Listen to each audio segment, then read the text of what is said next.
I'm coming home, I'm coming home. Tell the world that Sabana 2 kaput,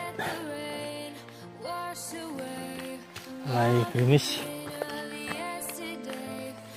Setelah melewati tali, ini kita akan naik lagi nanjak. Tuh di depan itu ada tulisan Tanjakan Mesra.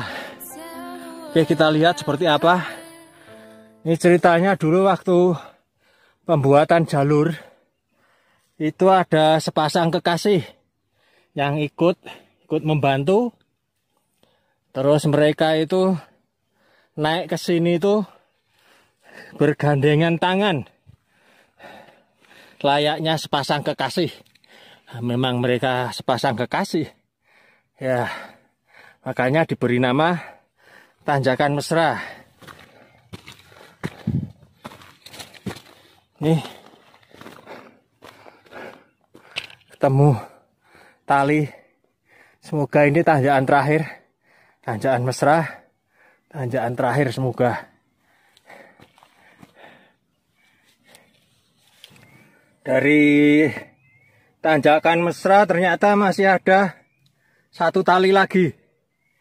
Nih, semoga itu yang terakhir tanjakannya.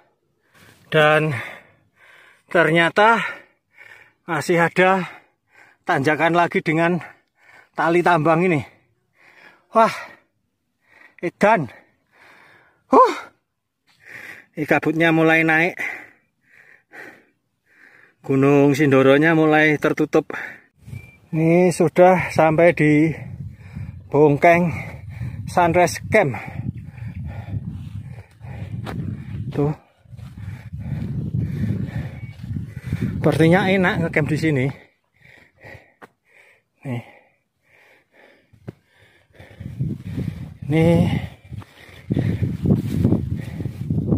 Ini yang namanya apa ini ya? Pengkok Bimo apa ya mungkin ini? Pengkok Bimo. Jadi Bimo, tokoh pewayangan Bimo Werkudara tuh pada waktu mau naik ke itu pintu langit, yang di depan itu ada tulisan pintu langit, dia terpeleset di sini. Ini bekas tapak bekas pantatnya itu dia kepleset jatuh. Ini pantatnya segini, Bimo Werkudara. Terus di bawah ada penampungan air. Oke, jam 1:15. Nih saya mendirikan flashlight di Sunrise Camp. Nih saya memilih ini. Saya merasa nyaman karena ada pohon-pohon ini. Seperti ini. Ditemani oleh ini 2 ekor jalak tadi. Tuh, oke. Kabut udah turun. Suara bledek, gledar, sedikit gerimis. Oke.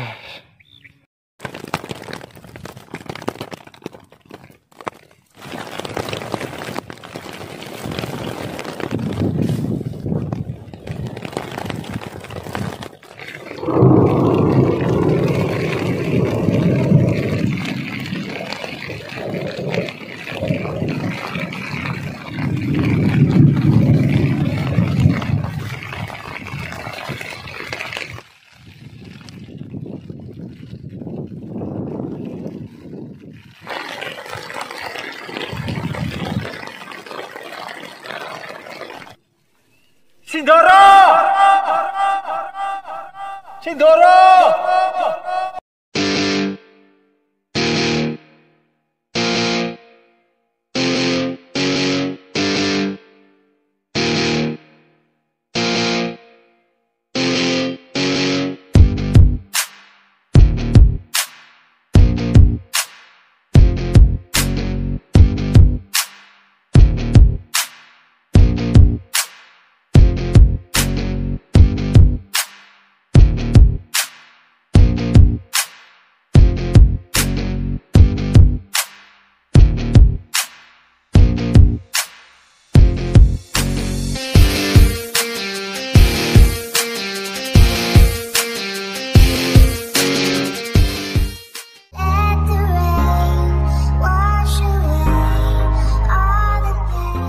Ini sunrise campnya di sini. Nanti untuk puncaknya kembang itu naik atas nanti. Gede banget.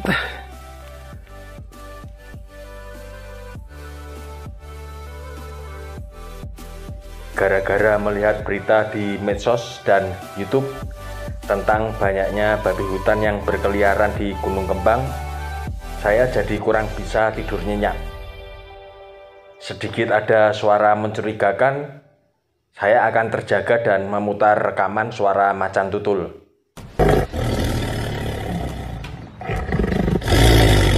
Dan berharap supaya Bagas yang mendengar tidak berani mendekat. Apalagi tenda yang saya buat cukup terbuka, mempunyai 2 lubang pintu. Bagaimana seandainya tiba-tiba babinya nyelonong di saat saya terlelap? Di depan saya ada police line. Itu dulunya sebuah jalur dan sekarang sudah ditutup karena terlalu curam.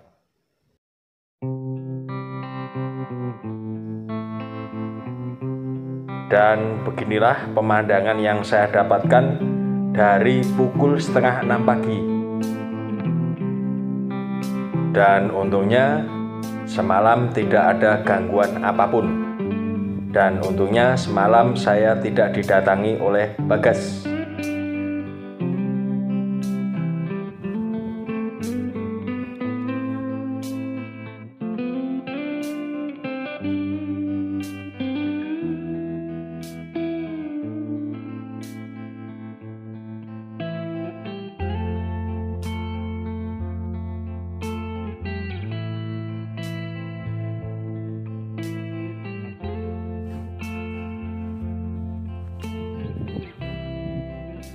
Pintu langit. Saya lebih menyukai nama tempat ini adalah pintu surga. Karena kaki ini sudah berada tepat di depan pintu, tidak ada salahnya saya mengetuk pintu surga dan memasukinya.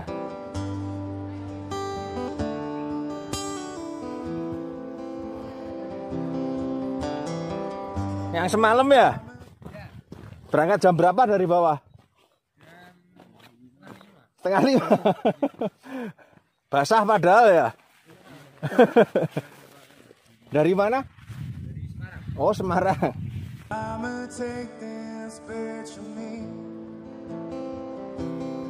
Gunung Sumbing terlihat kurang bersemangat. Wajahnya tidak begitu cerah. Padahal saya sudah beberapa kali menyapanya.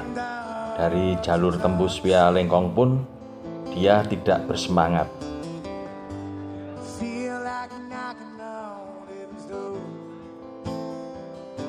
Dan dari sini saya bisa melihat panorama pegunungan di dataran tinggi Dieng.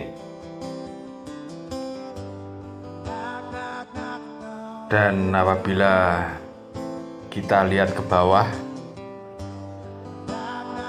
itu adalah Kawah Mati yang diberi nama Bima Pengkok.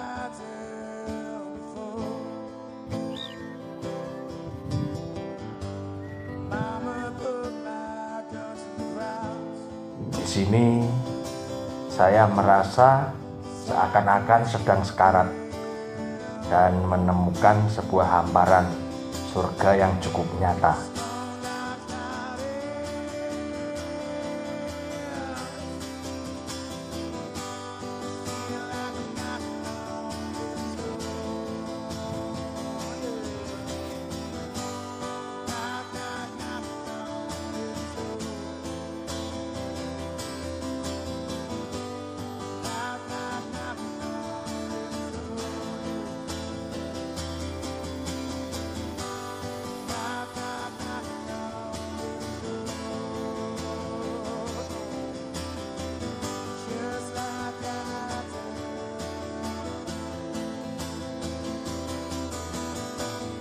Menuruni bukit menuju ke Kawah Mati yang katanya oleh penduduk sekitar sering dikeramatkan dan diberi sajen.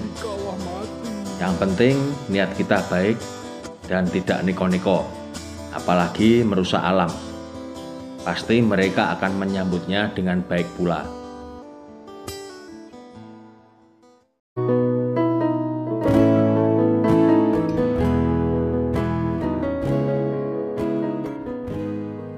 Seperti inilah suasana Kawah Mati Bimo Bengkok dengan hamparan rumput dan semaknya. Lebih mirip dengan sebuah persawahan karena adanya genangan air di beberapa tempat.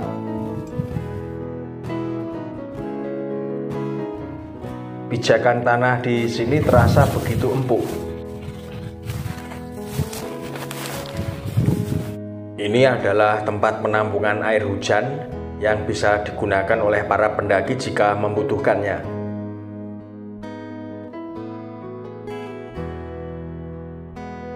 Mengapa saya mau turun ke bawah? Semata-mata hanya ingin melampiaskan rasa penasaran seperti apa tempat yang dianggap sakral dan dikeramatkan oleh beberapa orang. Seperti ini nih kawahnya. Nggak ada bau-bau belerangnya, nggak ada.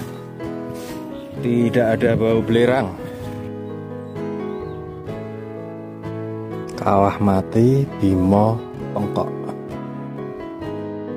Di sini saya tidak menemukan sedikit pun bekas-bekas sesaji. Mungkin sudah lama tempat ini tidak dikunjungi oleh orang-orang yang mempunyai aliran kepercayaan tertentu.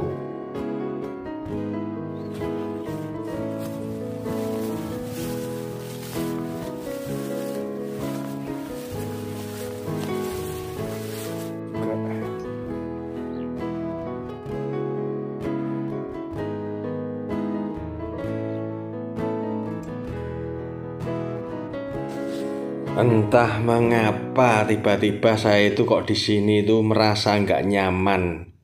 Biasanya kalau saya ada di alam itu pasti nyaman, betah untuk nongkrong berlama-lama. Oke lah, nggak perlu berlama-lama lagi di sini. Segera naik, sarapan pagi, berkemas dan pulang.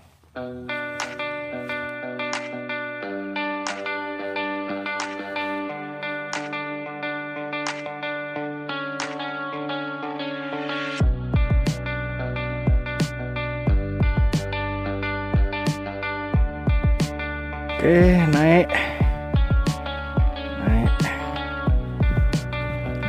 kembali ke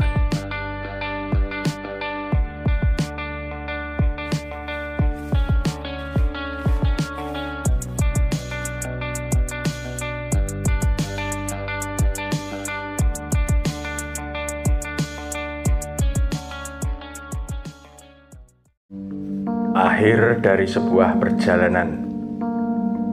Banyak pelajaran yang saya dapatkan dari pendakian Gunung Kembang. Salah satunya tentang masalah sampah.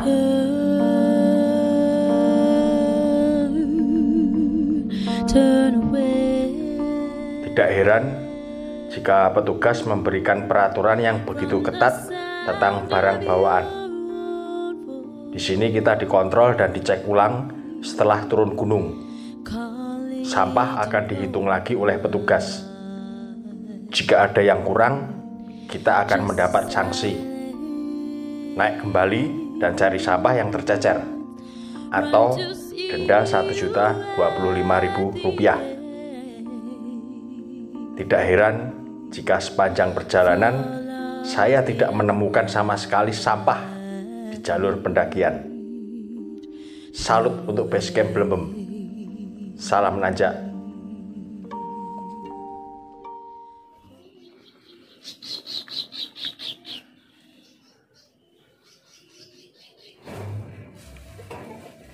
Udah pernah ada yang ketiga?